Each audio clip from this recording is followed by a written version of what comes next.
계십니다. 우리 부평일제구 미랄목장 김학진 집사님 아내 되시는 고 강회원 집사님 소천하셨습니다. 입관 유료 예배가 오늘 오전 10시 30분에 있고 교회에서 10시에 출발합니다.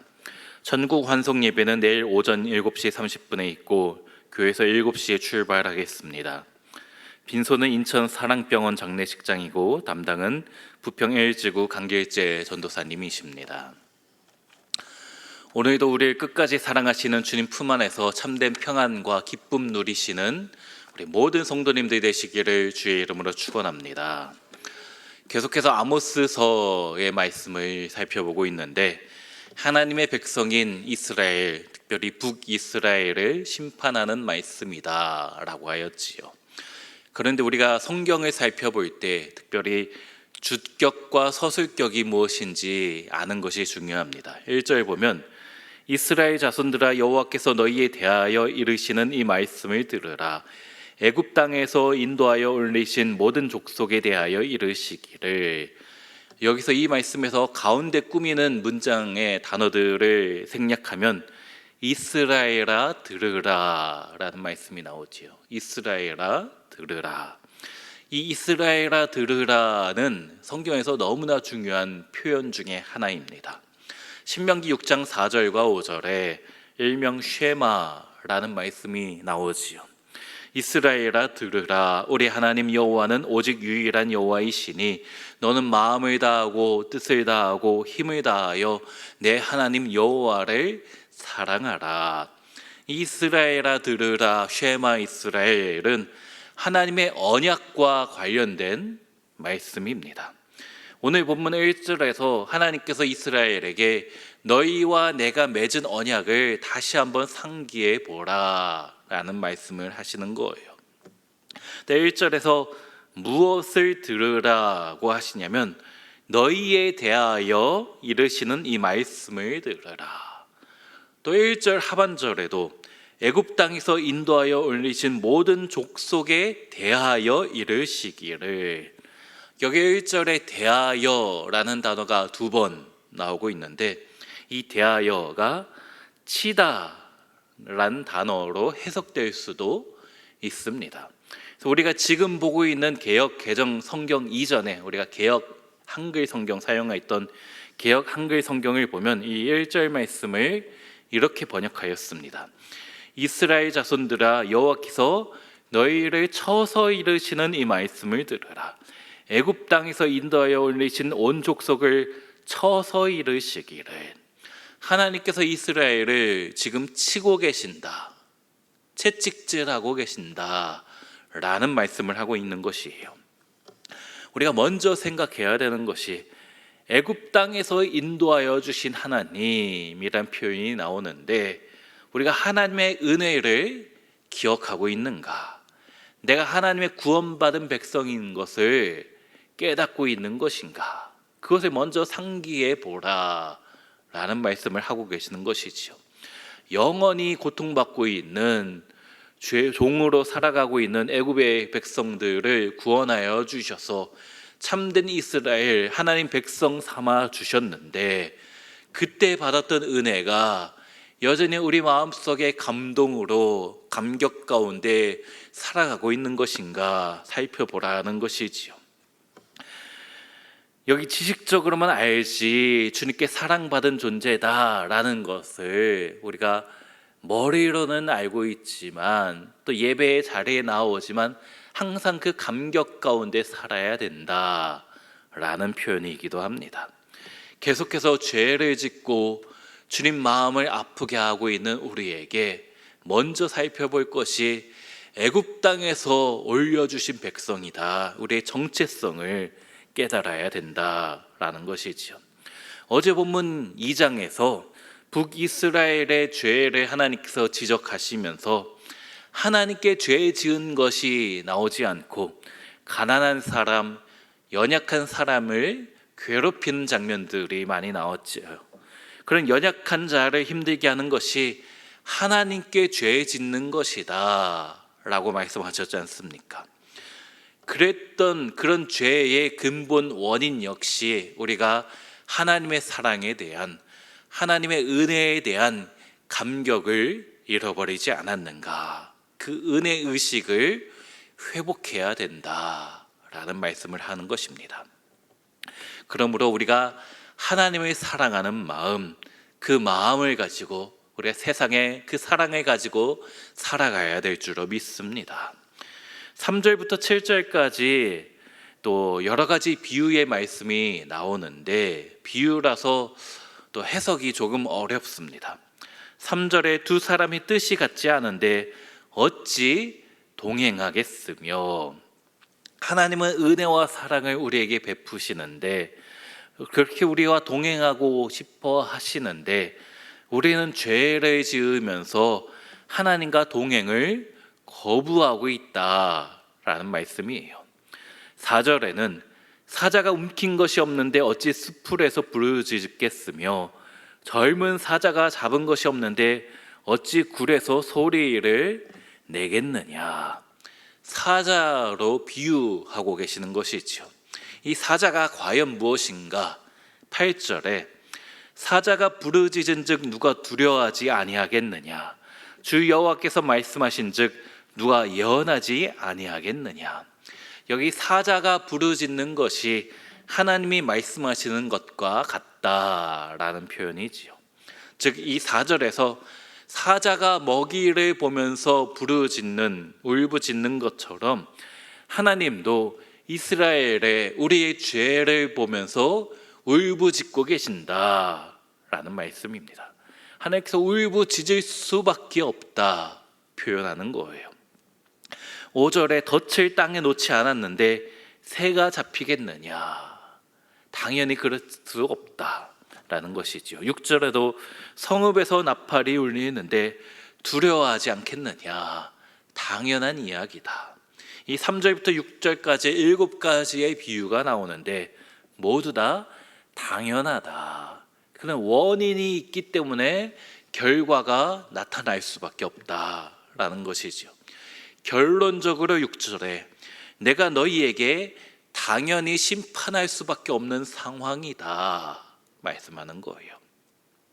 얼마나 처참하게 심판하실 것인가. 9절에 아스돗의 궁궐들과 애굽 땅의 궁궐들에 선포하여 이르기를 너희는 사마리아 산들에 모여 그 성중에서 얼마나 큰 요란함과 학대함이 있나 보라. 이방 민족아 와서 보라. 이스라엘의 수도인 사마리아에 와서 하나님께 얼마나 큰 책망을 받는지 이방 민족아 와서 살펴보라 라는 것이지요. 그만큼 무시무시한 책망을 하나님의 백성이라고 하는 이스라엘에게 내리실 것이다 라는 거예요. 네, 오늘 본문에서 가장 이상한 말씀이 2절인데 내가 땅의 모든 족속 가운데 너희만을 알았나니 그러므로 내가 너희 모든 죄악을 너희에게 보응하리라. 하나님이 너희만을 알았다라고 하고 계시죠. 하나님의 지식이 한계가 있으셔서 이스라엘밖에 모르시는 것이 아니잖아요. 여기 알다라는 단어는 관계 맺다, 교제하다라는 의미이죠. 내가 수많은 민족 가운데 특별히 너희만을 사랑하였다라는 의미이죠. 그런데 하나님께서 왜 이스라엘만을 사랑하셨을까요? 그들이 인구가 많거나 또 힘이 세서 전쟁을 잘하는 민족이어서가 아니지요. 주위에 강한 나라는 얼마든지 많이 있었습니다. 애굽이 있었고 또 메소포타미아의 바벨론과 또 바사 제국이 있었지요. 그는 강대국과 비교해서 이스라엘은 지극히 작은 나라인데, 너무나 연약한 나라인데 그럼에도 불구하고 하나님이 사랑해 주셨다라는 것입니다. 또 왜 하나님께서 이스라엘을 사랑해 주셨는가? 그들이 하나님을 너무나 잘 믿어서 하나님을 향한 신앙이 뜨거워서 절대 순종하는 민족이어서 그것이 아니지요. 때만 되면 하나님을 배반하고 우상을 따라가던 그들이었습니다. 그런데 왜 하나님께서 이스라엘만을 특별히 사랑해 주셨는지 아시겠습니까?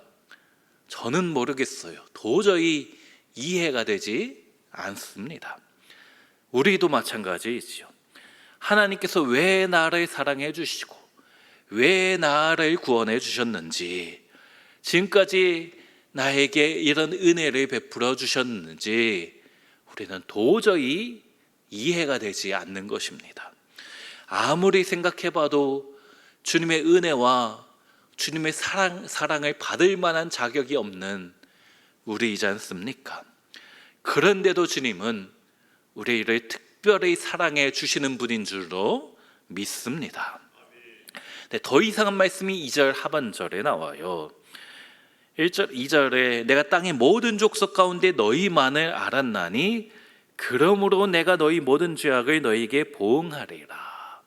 하나님께서 특별히 사랑해 주시면 너희에게 축복해 주시겠다라고 표현을 해야 되는데 너희에게 보응하리라. 그러므로 보응하리라. 하나님께서 사랑해 주셨는데 그러나 보응하겠다라고 하시든지, 아니면 그러므로 축복해 주시겠다라고 하셔야 되는데 하나님이 사랑해 주시는데 그러므로 보응해 주시겠다. 왜 보응하십니까? 여기 보응하다라는 단어는 긍정적인 의미로 사용할 때는 보상해 준다라는 표현이 되지만 부정적인 의미로는 벌을 줄 것이다 라는 의미인데, 이 문장에서는 하나님께서 벌을 내리실 것이다로 해석될 수밖에 없어요. 그러면 너희만 사랑해 주는데, 특별한 은혜를 베푸는데 왜 벌을 내리신다라는 것일까요? 사랑하니까 보응해서라도 죄를 반드시 고쳐주셔서 축복의 자녀로 어떻게든 만드시겠다라는 의미이죠. 때로는 고난을 통해서, 때로는 징계를 통해서라도 죄에서 돌이켜 주의 자녀답게 살아라. 그래야지 진정한 은혜와 축복이 풍성해질 것이다 라는 말씀입니다. 잠언 3장 12절에 대저 여호와께서 그 사랑하시는 자를 징계하시기를 마치 아비가 그 기뻐하는 아들을 징계함같이 하시느니라. 사랑하시기 때문에 징계한다라는 것입니다. 포기하지 않았으니까 혼내시는 거예요. 만약에 하나님께서 우리를 포기하셨다라면 그냥 내비두셨을 것입니다. 히브리서 12장에도 말씀하지요. 주께서 그 사랑하시는 자를 징계하시고 그가 받아들이시는 아들마다 채찍질 하심이라 하였으니, 또 징계는 다 받는 것이거늘 너희에게 없으면 사생자요 친아들이 아니니라. 때로 하나님께서 왜 우리에게 이렇게 힘들게 하시는지, 왜 고난을 주시는지, 왜 나만 괴롭히시는 것처럼 느껴지는지 하나님의 자녀이기 때문에 그렇다라는 것이죠. 나는 여전히 주님의 사랑을 받고 있구나 생각돼야 하는 것입니다. 때로 내 인생에 왜 이런 기도의 제목들이 생기는 것인가? 하나님이 나를 아직 버리지 않으셨고, 내가 죄를 지었지만, 죄 가운데 살아왔지만 여전히 나를 사랑해 주시는구나 생각하고 믿어야 되는 것입니다.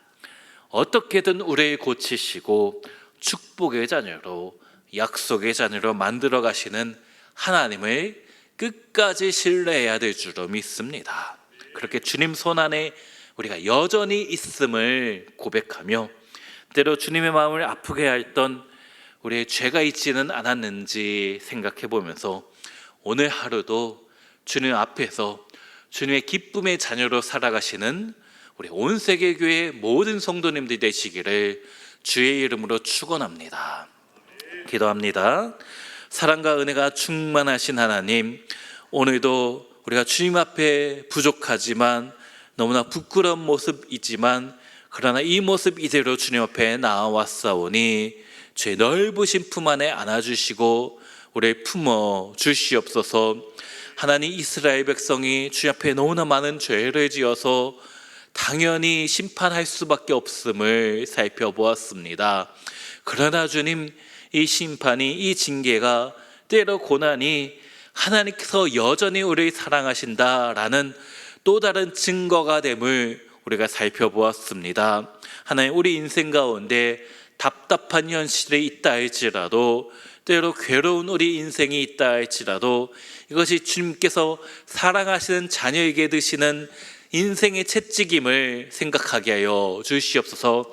우리가 사생자가 아니기 때문에, 주님의 친아들이기 때문에, 하나님께서 포기하지 않으셨기 때문에 이런 고난도 주시고 기도의 제목도 주심을 우리가 믿게 하여 주시고, 주님을 향하여서 때로 불만하며 불평하지 않고 끝까지 내 인생을 책임져 주실 것이다, 어떻게 해서든 우리를 돌이켜서 축복의 자녀로 다시 한번 만들어 주시는 분이시다, 그런 과정 가운데 있음을 주님을 신뢰하는 우리 모두 되게 하여 주시옵소서. 이런 힘든 과정들을 거치며 주 앞에 온전히 겸손한 마음으로 살아갈 때에 더 큰 축복이 있음을 우리가 믿게 하여 주시옵소서. 그러할 때에 우리의 나중받을 영광이 이전의 영광과는 비교될 수 없을 정도로, 우리가 나중에 받을 은혜와 축복이 지금까지 받았던 은혜와 축복과는 비교할 수 없을 정도로 더 크고 더 풍성할 것을 붙잡고 살아갈 수 있는 우리 모든 성도들 되게 하여 주시옵소서.